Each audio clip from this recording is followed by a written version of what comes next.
Welcome to Connected Media live at NAB Show. I'm Bridget Nzeku, and joining me is Simon Frost, Head of TV Marketing at Ericsson.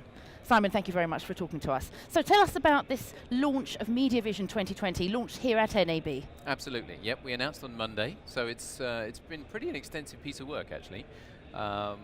Built upon a lot of positioning we have in terms of our consumer research that we do each year, looking at consumer trends in TV. Also something we have called the Mobility Report, which really looks at the mobile data traffic trends and where they're headed and what sort of traffic types are growing, and a position across the whole media industry. And so we put all those things together and some big thinking and really tried to extrapolate out those trends to 2020, particularly for more advanced markets. So again, in emerging markets and other countries, their 2020 might come a little later. But yeah, really trying to put a prediction as to what we think the media industry is going to look like in 2020 and some of the most influential factors. Why is Media Vision 2020 so important to Ericsson? It's so important because it allows us to set a scene. I think it's because we do have a unique position across the whole media value chain, because we are so strong in telecoms and we are so strong in the media industry and we understand consumers. You know, all of these spheres are coming much closer together. So I think we see it's our role to be able to bring that to the market, to offer that to the industry as a whole, to guide and advise really as well, and really allow a lot of our core customers, of course, but the whole media industry overall to build new strategies, because it really is about new strategies to win in the future of in 2020. It's not going to be the established strategies that we've had so far. It's a very fast-moving, fast-changing environment. What would you say the most significant challenges are for TV service providers in the run-up to 2020?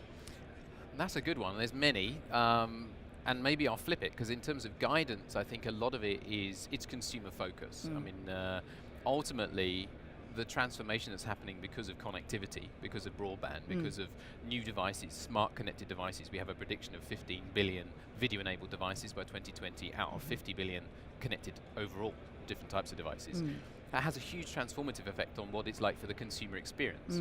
And that's not just about whether they can get TV on the bus or something. It's about how do they discover, how do they search, how do they interact, how do they socially immerse themselves with content. So it's going to impact content production techniques, it's going to impact the delivery aspects, and of course new players, new aggregators will have an opportunity to enter that space as well. So I think laser focus on the consumer and how to continue to drive what is ultimately an information and an entertainment industry. So that content is king mantra still applies, but so many other pieces around the puzzle are going to shuffle.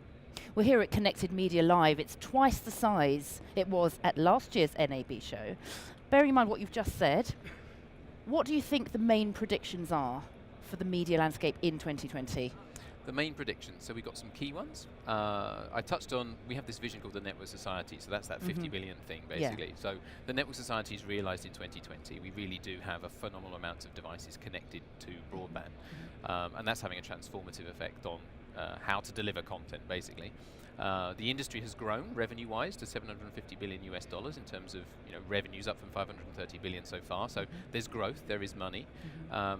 Talking of new money, we see very powerful ecosystems with deep pockets, with consumer relationships, with powerful ecosystems from devices up to content relationships that have an opportunity to enter this, the aggregator TV space potentially. The key ones really, I think, it's also IP. Fundamentally, IP is transforming how content is delivered and consumed, and it opens up huge, great opportunities for the existing players. But it opens up some opportunities for new players as well, so some threats and some challenges there as well.